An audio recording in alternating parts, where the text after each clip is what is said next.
What's up everyone, welcome back to a brand new video. Today, we'll be concluding the series with the finale. So last time, we saw what happened during the end of the Buu saga, and entering Battle of Gods, or at least this story's version of it. But why is today going to be the finale to the series? Well, we're going to be going in a completely different direction. Will this end on a bad note or a good note? Since it is the finale, it could go either way. But you'll have to stick by to the end to find out. For this video, we'll set a like goal of 3,000 likes. Dropping a like really helps with the channel, and it lets me know you guys want to see more videos like this one. Even though the series is ending, that doesn't mean we can't explore similar ideas in the future. Anyways, let's pick up from here and finally conclude this story. Kakarot continues his training with Beerus and Whis, after getting there from the last part. Super Saiyan God is great and all, but he wants to go beyond that somehow. He feels like he can. Beerus is pleased, but he also feels the same way. And Whis could tell that Kakarot could probably go beyond this level as well. It'll be interesting to see where this Saiyan goes. He definitely has a lot of untapped potential, and this is only the beginning of Super Saiyan God. This form right here, this is just the start. It's a stepping stone. He may be able to go beyond that, but who knows? The only way to actually find out is if they train for it, or at least Kakarot trains for it. Of course, he's not opposed to this idea. His training becomes harder and harder as he tries to ascend this form somehow. Meanwhile, there's a threat lurking about in space. So I kind of introduced this in the last part. It's someone that was looking at Namek, seeing that it was ripe for energy. Now, I made it intentionally misleading. A lot of my scenarios do involve Moro, and the way I set it up, it kind of sounded like that. But no, it's someone completely different. There is another Saiyan lurking about, an evil one. One looking to take over the universe, getting as much power as possible. It's Turles.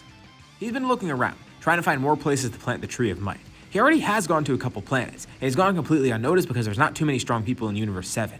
He's gotten pretty strong too. Of course, he's been doing it in moderation, but he has been eating multiple fruits from the Tree of Might.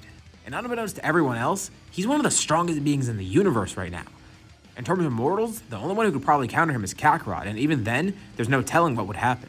But now he's aiming for bigger targets. He wanted to go somewhere like Namek or even Earth because he knew those places were ripe with energy, but there's always strong people defending against it. Namek's the real target though. If he can get that, he could probably even get the Dragon Balls while he's there, and he could test his power against an actual foe. That's Saiyan Kakarot. He's heard of rumors. Of course, he is a smart guy. He's been doing his research, but he has to stay away from the planet as much as possible, at least until he's strong. Or at least he knows he's strong enough. And now, it might be that time. He's been doing this for years, planting multiple trees of might. But they're all on dead planets, or very small ones. But a tree of might from Namek can make him strong enough to defeat anyone in the multiverse. Yes, that's his goal. Eventually he wants to leave this universe, going to other universes too. If they even exist. He's heard rumors only. But even if they don't exist, who cares? He'll become the strongest being in this universe, even stronger than the God of Destruction. And there's a really good thing going on right now. Kakarot's not on Namek. It's ripe for the taking. So, he and his crew descend. Turles and the Crusher Corps go to Namek. But they're going to remain as low-key as possible first. Turles plants the seed right away. And now, they move as far away from it as possible, just so no one will suspect that anything's happening here. But it's going to go hard to remain unnoticed. If they try and fly somewhere, they'll definitely be picked up by the Namekians, especially with how high their evil energy is. But they're going to encounter a fight sooner or later, so at some point, they do need to move out. And just like they expected, as soon as they leave, Turles can see that other people are heading towards them. Perfect, it's just Namekians. The Crusher Corps begin fighting the Namekians, and Turles watches on as the Tree of Might grows, or at least this Tree of Might. And as his subordinates handle the Namekians, he goes to the tree itself, looking for a fruit. He needs to find one that's ripe, and he's going to have to wait a bit, but the longer he waits, the better. There'll be more energy if he waits, and there'll probably even be more fruits. But he can't eat too many at once, of course. He's eaten so many at this point that he can feel something. He's gonna have an evolution soon. He doesn't know what it's gonna be, but maybe he's gonna be a Super Saiyan of some sorts, or something else. He doesn't know. But either way, he's strong right now as is, even without Super Saiyan transformations. And as he waits by the tree, someone else encounters him. It's Nail, the strongest of the Namekians, and the strongest person on this planet right now to defend against Turles and his crew. Well, Turles does need to do something to pass the time, and if this guy is the strongest of the Namekians, maybe he'll put up a good fight. The two of them begin clashing. Of course, by now on Beerus' planet, Kakarot can sense everything that's going down. He senses that there's some sort of turmoil on Namek. Again? Why is their planet always being targeted? He feels like it has something to do with him, but whatever. That's a problem for another time. This might just be a freak occurrence that has nothing to do with him. He can't tell what this energy is, but it's weird. It's an evil energy, and it feels kind of like that of a Saiyan. But that doesn't make sense. There's only 3 other Saiyans in the universe, and he knows their energy, right? There can't be other ones. Of course, there's a few others there too, but that Saiyan energy. Maybe he's thinking of it wrong, but he's gonna go check it out regardless. He tells Beerus and Whis that he'll be back. This might be a good test of his power too if this guy is a formidable foe. And maybe this is the push that he needs to go beyond Super Saiyan God. He teleports to Namek using instant transmission. And as soon as he gets there, he sees. He teleports right to Nail, who's badly beaten on the ground. Turles is floating high above them, confused. Kakarot's just as confused too. The two of them stare each other down. Why do they look the exact same? Ah, Turles is amused. He knew of Kakarot, but he didn't know he was a low-class Saiyan that looked exactly like him. It's kind of comedic, and as for Kakarot, he's just dumbfounded. Does he have another brother that he didn't know about? Well, no, Raditz did mention that there were Saiyans that looked the same because they were low-class warriors. I mean, he even said that he looked just like his father. But this guy just so happens to be another low-class Saiyan.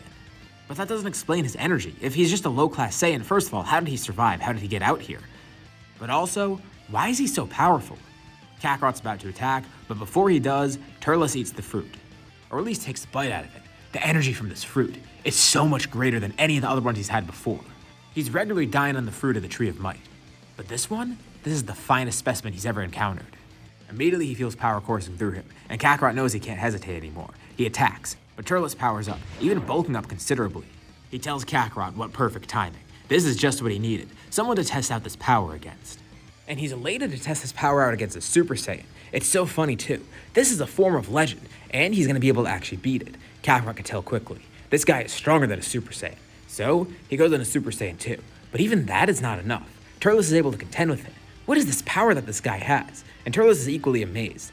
Kakarot is strong, and this form, it's pretty impressive. But he doesn't need any Super Saiyan forms. The Tree of Might is enough for him. The two continue fighting, and Kakarot can tell that he has to end this quickly. He notices that the planet is losing its energy, and it has to do with that tree. Besides the fact that he wants to take the energy from Turles, he knows that he needs to stop this tree somehow. Of course, he has the perfect technique for that, Spirit Fission. All he needs to do is get a good hit on the tree and Turles, and he'll be able to return the energy to the planet. But first, he's going to actually need to defeat Turles, get him out of his way. And he decides he's going to end it with one attack. He powers up into Super Saiyan God, lunging at Turles with a powerful strike. But just as soon as his fist is about to connect, Turles jumps out of the way quickly, grabbing another fruit and taking a bite of it as quick as he can. Damn it! Kakarot attacks again. But it's already too late. Turles grabs his fist and begins laughing. He feels the power coursing through him. This fruit, it was even better than the last one. And the power.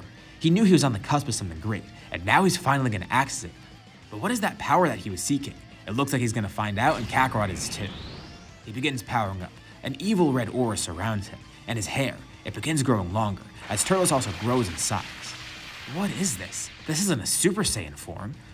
Turles doesn't even know what it is either. All he knows is that the power is great, and he knows that this is what's going to help him win. If you don't already know, this is the evil Saiyan form from Dragon Ball Heroes, a form that Turles did take on after eating so many fruits from the Tree of Might. And here in this story, it's going to act the same exact way. The power from it is insane. Kakarot tries to fight him in Super Saiyan God, but it's doing absolutely nothing. And actually, Turles is way ahead. He grabs onto Kakarot, brutally beating him, doing his best to have his fun and not kill him right away. Kakarot's hopeless to counter against it. He tries attacking, but he can't do anything. Every time he tries to hit, Turles either dodges or counters it with an even stronger attack. It feels like he's getting hit by a truck every time he's punched by Turles. And even his blasts do nothing. He hits Turles point blank in the face with a powerful attack, but Turles just brushes it off like nothing hit him at all. Turles is laughing maniacally. This is amazing. If only he could have more fruits, but he knows he has to pace himself. Damn it. Kakarot's gonna die here if it keeps going on like this. He needs to be safe. He needs to do something to actually counter this. And as much as he hates to do it, he's gonna need to run away here. At one point, he's able to catch his breath, quickly using the Kai Kai to teleport over to Nail, and then teleport to the Sacred World of Kais. Kakarot arrives, and the two immediately know what's going on. He tells Shin and Kibito he needs to be healed. He hates to do this mid-fight. It seems cowardly, but there's no other way. He needs to make sure Namek isn't destroyed, and he also tells Kibito, after Kibito fully heals him, he wants him to heal Nail. He's going to leave Nail here for the time being, and he tells him that he's going to be back afterwards. He needs to stop this fight in any way possible. Kibito is able to heal him up fully, and now he's ready to head back. He even gets a small boost in power from it, but he doesn't know if it's going to be enough. All he knows is that he might not have a second chance to escape, so he needs to make this count. He needs to unlock whatever power he was seeking. That's what's going to be the key to victory here. That'll help him defeat Turles. But what is he going to do for that? Is it going to be from anger like when he got Super Saiyan in Super Saiyan 2? Is it going to be from calmness like it did with Super Saiyan God? Or is it going to be something else? He doesn't know yet. But either way, he teleports back, ready to take that chance. And Turles is pissed. He was a coward. He ran away. And Kakarot says it was the only way. The only way for what? He's not gonna win. Running away is gonna do nothing, and even though he came back here fully healed, that's not gonna accomplish anything either. If anything, it'll make Turles take even more delight in this defeat. Kakarot ran away, got fully healed, and he's still gonna die. It's gonna make Turles incredibly happy. But Kakarot welcomes it, powering up, lunging in towards Turles ready to fight again, and the two begin clashing once more. Kakarot's racking his brain, trying to figure out what to do to get more power. He's feeling frustrated. Nothing's working. He feels that same anger that he felt when he first went Super Saiyan in Super Saiyan 2. But it's not going to do anything here. I mean, Super Saiyan God's about calmness. Maybe he's going about it all wrong. And he keeps trying to think. He tries fighting Turles more and more, but it still isn't doing anything, even with that slight boost in power that he got. But at least this helps him last longer. Turles tells Kakarot he's going to prolong this as much as possible. Kakarot deserves to suffer for doing that. It's kind of sad that he has to kill a fellow Saiyan, but he can't have any competition in this universe. As Kakarot's being beat up, angrily he then throws a punch at Turles, and this one actually hits him and does some damage. And for a brief second, Kakarot saw a blue aura coating his fist. What the hell was that? He feels power coursing through him, but it disappears. He tries again. He can't summon it, but then he keeps thinking. He realizes what he needs to do. Wait a second. He's been going about this all wrong. It's not a new form that he's trying to unlock. He just needs to combine two forms, Super Saiyan and Super Saiyan God. Maybe he could do that. I mean, it might be a long shot. It might not even be possible, but it's at least worth a try. There's only one way to find out. If he tries to summon that power on top of Super Saiyan God, it might work. He needs to distract Turles first. He begins spawning blocks of Kachin around him, dropping them from the sky just like he did against Beerus as a distraction. Of course, Turles is able to destroy these easily, but as he does so, Kakarot begins powering up, trying to tap into the same power. He needs to remain calm though. He needs that same anger, but also calmness. It's kind of a weird contradiction, but maybe he'll be able to make it work. And he finds that nice middle ground, a completely blank mind. And that power begins coursing through him. His aura changes. It goes from red to blue, as Kakarot is encased by it. Turles is unsure of what's going on, but as the blocks of Kachin keep falling from the sky, a blue blur then attacks him. And it's Kakarot, with another powerful punch, and as soon as the punch lands, that aura breaks. It's almost like glass. It shatters around Kakarot, revealing a brand new form, Super Saiyan Blue. Kakarot's elated. This is just what he needed. He's ready to defeat Turles with this power, and he knows that this is going to lead him to victory. But first, he needs to take care of that tree. Turles tries attacking him, and Kakarot doesn't even try countering it. He just teleports out of the way. Turles stumbles midair, and then sees Kakarot behind him, right at the tree, and Kakarot begins punching the tree.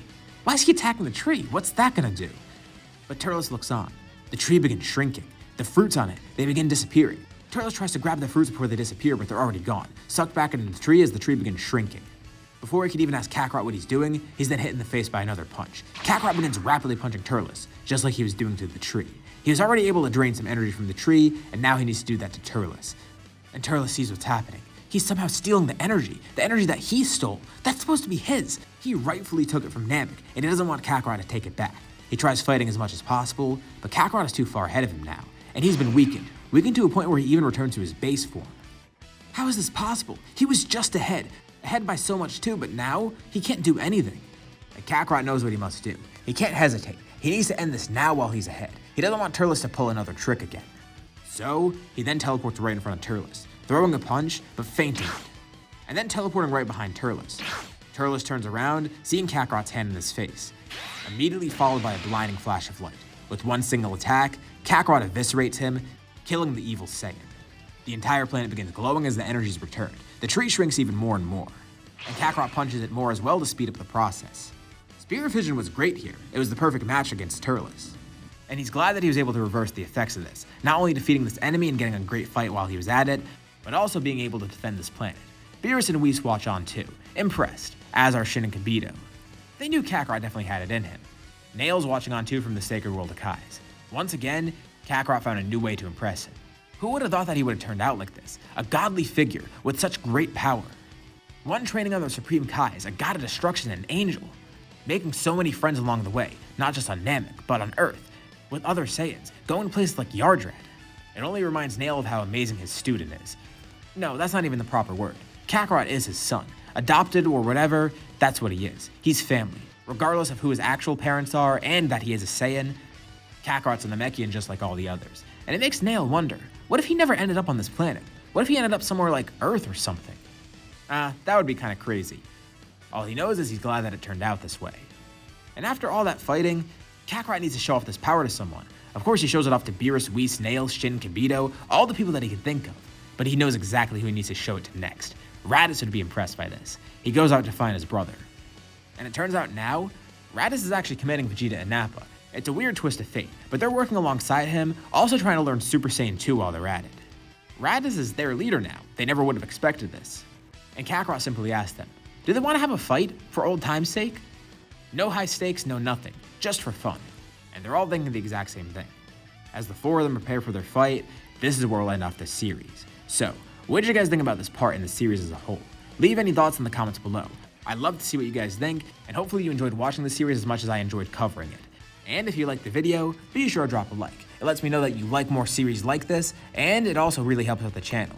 If you haven't already, why not subscribe? As well as hit on the bell icon so you're notified about any future uploads on my channel, including more videos like this one, including what ifs or just anything else that's similar. As usual, I'd like to thank you all for watching, thanks for supporting the scenario all the way through, and I'll see you all in my next video.